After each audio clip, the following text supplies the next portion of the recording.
Apakah negara ini sudah kehabisan cara untuk mengisi pundi-pundi kasnya, hingga akhirnya melirik meja judi sebagai penyelamat ekonomi? Usulan legalisasi kasino bukan hanya wacana kontroversial, tetapi juga tamparan bagi moral kolektif bangsa yang selama ini menjunjung tinggi nilai-nilai agama dan budaya ketimuran.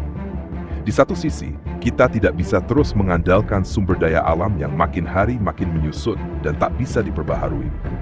Negara-negara seperti Uni Emirat Arab pun sudah membuktikan bahwa diversifikasi ekonomi adalah keharusan, bukan pilihan.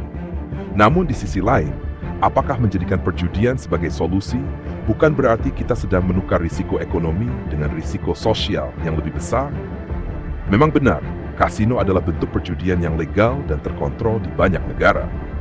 Pemasukan dari sektor ini bukan main jumlahnya. Jutaan, bahkan miliaran dolar mengalir ke kas negara.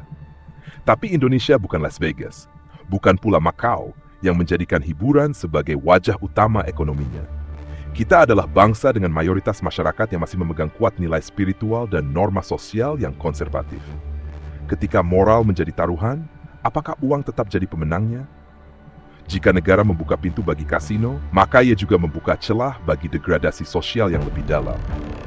Bukan hanya tentang tumpukan chip di meja judi, tetapi juga soal keluarga yang runtuh, kriminalitas yang meningkat, dan generasi muda yang kehilangan arah. Namun demikian, tidak bisa dipungkiri bahwa judi online sudah menjadi hantu tak kasat mata yang gentayangan di ruang digital kita. Pengawasan lemah, korban berjatuhan, dan negara pun tak kebagian sepersen pun dari kerugiannya. Maka pertanyaannya berubah, apakah lebih baik memeluk iblis yang kita kenal daripada terus dikejar bayangan yang tak bisa kita tangkap? Realitas memang kadang memaksa kita membuat kompromi. Tapi kompromi yang baik adalah yang tetap menjaga marwah, bukan yang menjual jati diri demi angka di laporan penerimaan negara. Legalisasi kasino bisa saja menjadi jalan keluar ekonomi. Namun jalan itu terjal, penuh batu ujian, dan tak semua bangsa bisa melaluinya tanpa tergelincir.